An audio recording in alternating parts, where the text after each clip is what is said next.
we're going to be talking about customer experience at scale, balancing speed, empathy, and brand voice during peak. I don't know if anyone's noticed, but BFCM is fast approaching, which is terrifying. George, I'll start with you. If you could just go down and introduce yourself and what you do. So George, head of sales at Onepilot. So we are a next-gen approach to customer experience outsourcing for hundreds of brands. So Dashwater, LVMH, Pangaea, to name drop a few. Our approach is just really simple to try and get the balance right between AI and humans. I think we live in a world where like human touch is still king, but obviously there's a part to play for AI. So just trying to get the absolute perfect mix between those two things.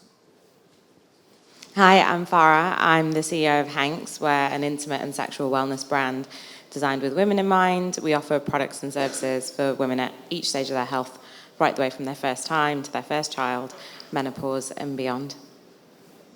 And I'm Charlotte Hudson. I am the CX manager at Jude, which is a female health brand in the bladder care space. And more recently, I've just founded Scrappy CX, which essentially is a platform to help customer service managers level up into leadership and senior leadership roles. Some amazing nuggets in that. Stop it, you. Some amazing name drops as well, George. I like that one. Okay, so I'm going to give you all the same question, actually. So maybe we'll start with Farah. How can teams align CX, ops and marketing to make sure messaging and promises to customers are consistent? So we're quite lucky because we've got quite a lean team and a flat culture. So marketing, ops, CX are all pretty aligned, and we tend to integrate marketing with a lot of our customer service messaging as well. We have lots of different kinds of customer requests given the kind of products that we sell. And also we have a prescription pharmacy as well, so it's super important to manage that customer journey. So for a lot of our messaging, we do involve marketing for that. And it's also really important, and I'm probably going to say this for every question you ask me, no matter what, getting your FAQs in order and aligned is super important, and bringing on marketing, ops, CX as part of that means that everyone's on the same page. Amazing. Yeah, then I guess I'd like to jump in. Yes, please. I guess then from our perspective, what we see, there's sometimes like a disconnect. So I think a great example here is the teams are really close, which is awesome, but that isn't always the case, especially as you grow. And I think sometimes the feedback loop, I wouldn't call it a loop, could be like one-way traffic, i.e. marketing ops give direct instructions and feedback to CX, but then sometimes it doesn't quite go the other way, and there can be a disconnect. So my kind of like nugget or like recommendation to businesses growing is by avoiding that disconnect, do something like a ticket challenge or get other parts of the business being on the front line. What Morgan said earlier around focus groups, meeting customers in the gym is just like spot on. Like, and as you grow, other areas of the business haven't stepped into gorgeous Zendesk, whatever you're using, and actually see and feel those pain points customers are experiencing, naturally just going to create a disconnect as you grow. So I would really recommend jumping in and doing a bit of CS here or there, even if that's not your job, basically. Can I really quickly, just one more thing? I think sometimes you also get a lot of siloed conversations. For example, customer service agents often aren't involved in the chat about what the discount's going to be, when it goes live, how you use it, is it one-time purchases, subscriptions. Firstly, don't make the offer difficult, please. Just one discount is amazing for a CX team. But involve them in that conversation, whether it's just a 15-minute huddle before the day you go live with your marketing, your ops, and just ask them, what do you think of the offer? Does it make sense? Will customers get confused? They speak to the customer every day, I promise you. They will know, does the messaging make sense? Will people understand it? And maybe they can even do a quick checkup for you and run the discount. Is there any bugs there? But bringing them on that journey, makes them feel way more motivated when they're being slammed on customer care, which they shouldn't be because you should do your prep before. But it also brings them on the journey and it makes them motivated and part of it. And I think that that's a really big part when you get these sort of high growth environments. They feel so much more included and like they can then give feedback if something isn't working or not going right. Yeah, I totally agree with what you're saying. And similarly, with our weekly sales, we bring in our customer service in that, because you're right, they're the first port of call. They see the issues that you face. So, if sales want to put on a promo and actually Cami in customer services is seeing, well, that doesn't really work well for the kind of products they buy. And then it's a really integrated approach and it works really well to include them, yeah. It's not just departmental, isn't it? Everyone is unfortunately responsible for that customer experience. George, it'd be good to get your perspective on this. How should brands decide when to add extra support during busy periods? I mean, I imagine it's different for a lot of people, but... Yeah, good question. So I think if you look at like your SLAs, KPIs, how you're tracking, like you have like a finger on the pulse, is CX going well? I.e. like first response, resolution, et cetera, et cetera. Typically speaking, every business will have its peaks or growing pains, and it's quite easy when things are quiet, right? Naturally speaking, outside of peak, obviously Black Friday, Cyber Monday, or whenever your peak is, it's not just Q4. So my point would be, if your SLAs are not maintained during that peak period, that to me suggests a problem, because the reality is that's when you're going to acquire a lot of new customers. That's when potentially your repeat customers are going to come back, and if that customer experience cannot be maintained or is consistent going into your peaks, ultimately, all that time and effort to acquire and retain a customer, you're potentially going to lose. So another thing which kind of segues in is like channels. So for example, if you're offering like live chat throughout the year, again, because volumes are quieter, and then going into Q4, that cannot be offered.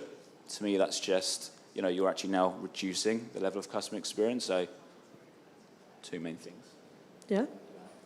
The only other thing I'd add is a really simple metric is just contact to order ratio, right?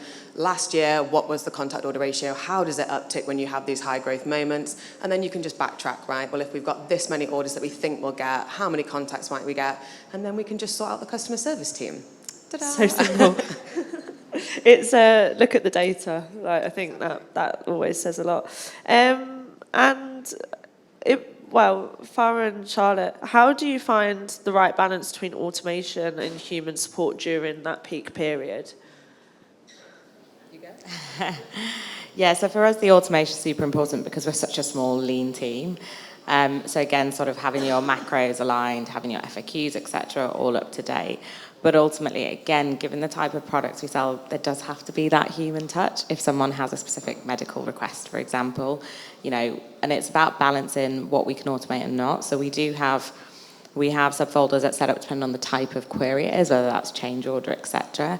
But then we also have a level of human touch for the more medical and nuanced questions.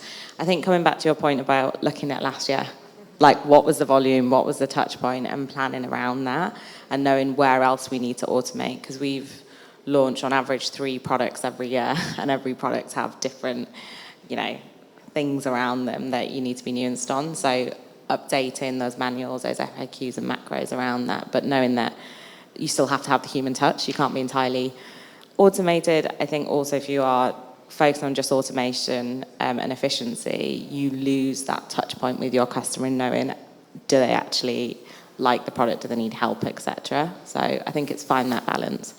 Yeah, definitely. Something at Jude I always say is that AI is for your repetitive, and then human is for your emotive. And obviously in the bladder care space, we do get a lot of like the emotional ones, or like medical queries, health conditions. And in my mind, that should always be like human. I wouldn't be leaving that to AI, especially with compliance and things like that. But in general, if you can even get AI to help at the beginning, right, with the data collection point, and then it's handed over to a human, you've automated a bit, but you've still got the human response. And I think there's a real sweet spot, especially depending the type of company you are. But I guess we're probably quite similar in the sense that it's sensitive topics, and so you need to handle it with care. I think at least what stands out in my mind as well is we can all remember like 5-10 years ago these really awful chatbots, and there's like a lot of like scar tissue still there. So when testing automation, new workflows, and implementing AI, given it's still very early, don't test it right in the middle of a peak where you can blast out loads of incorrect responses, because I think we can be more sympathetic with a human making a mistake when they come back to us. But if it's like an automated response, I think that scar tissue still really firmly exists within consumers. So I think just tread carefully and bear that in mind, that this isn't a new thing. Like trying to automate those repetitive points that Charlotte mentioned has been tried and tested before. It's now just to another level through artificial intelligence. So I'll just really bear that in mind. Yeah, I think as soon as people add the word AI to anything, it just makes everything way more scary, when really these things have been around for ages. George, what small gestures or follow-ups can people in the room do to help turn first-time buyers into loyal customers after peak season? So I will answer that with a real example, and that's surprise and delight. I think not enough businesses, brands do this. And the idea actually comes from a brand called Huel that I've bought from for years and years and years. And the idea came from, they obviously seen I'd been a customer for a long time. I mean, their support's awesome, bottom line. But they reached out with a very early flavour. I don't know, I'm sure I wasn't the only person to get their new flavour, don't get me wrong. But they had this really nice surprise touch point that was just completely unexpected. And I think how I would transfer that onto an actionable here is like give your frontline team the option to go outside of the process. I think sometimes you've got these like customers that have been with you for years and years, and they're being treated the exact same as a brand new customer. And I'm not saying you should treat a new customer badly. I'm just saying there's a bit of common sense here that if someone's bought 10, 15, 20 products with you, and you know they're in the wrong, just replace it, refund it. Think like how much that customer is worth to you. So in answer to your question, I think just surprise and delight your customers. That's kind of going off script, basically. Yeah, definitely. Are Hanx and Jude doing anything? Yeah, but we're similar. So you're right. I mean, I often, when you think about your own personal customer service experience with other brands, you think, oh God, why didn't they get did they not understand it was a mistake, or I wasn't in, or I couldn't sign for the parcel? And we do try and go above and beyond and actually, okay, if we were in their shoes, we would obviously want that refund or that exchange, etc. Trying to be a bit more human and understanding. Now, there's a balance. You can't do it with every single customer, right? So it really depends. But I think we really see our customers as part of our community. So a lot of our customers help build our products. We get them involved in focus groups. And so when those products actually launch, they're kind of our VIPs for those product sections. And we send them the products. And it's that kind of surprise and delight. And I think when you're a smallish, nimble brand, you can afford to trial and see different things. You don't have to stick to a manual. And I think for us, another great example of that is we've recently launched our products in Trini London, Trini, the makeup brand, and they're hosting a VIP event, and we've used that as an opportunity to reach out to our customers, so our 30 top VIP customers, to come and actually come into the store. So, and I think customers love that. It brings loyalty, right, if you give them a bit more. Yeah? I've got one final one, and it's just, I think, closing the loop. So one thing that we're doing over Black Friday is that anyone that reaches out just to customer support in particular will snooze the ticket, and then 7 to 14 days later, we're just going to reach out to them. I think if you do it from an agent, it keeps the thread, which means it's less likely to go to junk, or it's not just another welcome flow email that they'll have been put into. But also, it just adds that human touch of being like, hi, it's Charlotte. We spoke a week ago. I just want to know how you're getting on. It's such a small thing, but actually, in terms of loyalty, the payoff can be massive, because you just essentially build this bridge between you being more of a human brand. And I think a lot of the time, the welcome flow is great, but people kind of churn out after that third, fourth, fifth email, whereas getting a direct response to someone you've already spoke to just adds that little bit of, human touch. Is kind of like a little loyalty perk. Yeah, and actually that has often, adding that, ends up getting like a Trustpilot review, which you wouldn't have ordinarily got. So it's just going that extra mile, George, I've got a question for you. So a lot of people in the room, I suspect, are looking to launch in different territories like the US. You guys have just launched in the US. What regional differences are you seeing in customer expectations at peak times? Good question. So I would say expectations in the US are much higher than here in the UK, which is a good thing for UK consumers. But I think from a more broad topic to tackle the US side, is that we unfortunately do live in this world with a one-click purchase, next-day delivery from Amazon, responses in seconds. So naturally speaking, listen, I love Amazon. I buy products every day of the week from there. However, the byproduct of Amazon is consumer expectations have never been so high, and that starts and originates from the US.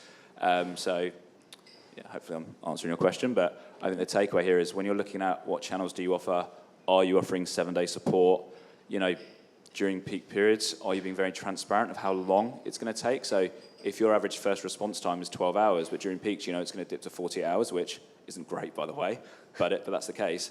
Tell them. Otherwise, they reach out, they're expecting that same 12-hour response, and they're just going to keep doubling up on tickets, and they're going to get really annoyed. So obviously, transparency is key there. But bottom line, expectations have just never been so high. Goes back to what Rehab was saying, when as long as they know, it's probably better than not knowing. Going to put all three of you on the spot. We'll start with Charlotte, because it's always easier when you go last with these things. There's less things to say. Is there a trend or buzzword in customer experience you think brands should ignore in 2025? I have two. I think AI, like this race to AI, I just think, chill out. I think there is places where it's really helpful, but I don't see it replacing customer service teams ever. I think it really depends you as a business where you see AI and automation playing a part, right? Is it that actually you just need to automate and set up some rules so you've got auto tagging and auto ticket fields, right? And you're just collecting a bit more data? Is it that you literally need another arm on your team and actually AI agent might be the best thing that you could do? Also, it depends on your company. Like for us at Jude, our average customer is 66. No one really touches our chatbot. Doesn't make sense for me to put loads of effort into that and building out these flows for my team to use when it's not really where we're meeting our customers. So I think that's probably one. And then the other one is like omni-channel over everything. Again, at Jude, it's just not relevant. Like our average customer is not on things like TikTok. It doesn't make sense for us when we're trying to be really nimble and just like focus to start thinking about every platform we could be on, like meet your customers where they are, and ours just aren't on things like TikTok and Instagram. So we're going to prioritize things like Facebook a lot more, and that's why we have a Facebook community with 26,000 women. But like that for us is so much more beneficial. We're lean, we need to try focus, and I think omni-channel doesn't have to be necessarily every single channel, but having omni-channel across the ones that make sense for you and your company is kind of like the sweet spot. And maybe that's more startup vibe, but that's kind of my opinion. Nathan? I would say rigidity, so like rules over guideline. I think just as we've all discussed, there is no real one rule to sort of helping serving customer needs. It really, you need to have that human touch. So kind of using guidelines and empathy around what a customer is asking you for and how you can help them beyond. I know it's really hard as a small startup to kind of have rule books and therefore like stick to them, but actually that human touch, as we've all said, just going that extra mile really helps build brands. So I think my one's a little bit controversial, but bear with me. It's CSAT. So, well, firstly, CSAT should be a CX team's North metric. Like, you should live and breathe that number. However, CSAT isn't really a 100% true reflection of how well the support team is doing. And the reason is CSAT is a reflection of product, service, and process. So what I mean by that, over the course of a year, a brand is going to launch new products. It's going to change their processes. It's going to change their tech stack, i.e. the warranty process might be a little bit easier. Returns, these things are going to change, just like your support team. So you might have a target of, let's say, 90% CSAT. But why? Why 90%? Is that actually a reflection of really good CX? Or is it actually a reflection of, you're way too easy with your returns process or refund at all costs? So my point here is CSAT should be your North Star, but I think also it's sometimes obsessed with way too much. So I think the main takeaway there we recommend brands is to almost like document a sequence of events and timeline in those three categories. So product, process, and product. And then when you start seeing a dip in CSAT, you can start to get that gut feeling of, well, actually, we launched this new product and it didn't go too well. Although our CS metrics have actually increased, the new product didn't go down as well, and vice versa. So I think you sometimes can be a little bit too laser focused on that. I don't know if you guys agree. Are you going to shoot me down for that one? The thing with CSAT, I find a lot of the time is if someone was 20 days out of our returns window, it's like 1-star CSAT. And I think, well, that's not a reflection of my agent. You just are not happy because you're out the policy window. So again, yeah, I think CSAT with a pinch of salt, kind of similar to NPS, right? Agreed. Amazing. Not so controversial Sorry, after Josh. all either. Well, if anyone's like resonated with anything that these guys have just said, George is going to be floating around all day. So please grab him because, yeah, BFCM's fast approaching, like I said. But thank you all so much. Thank you.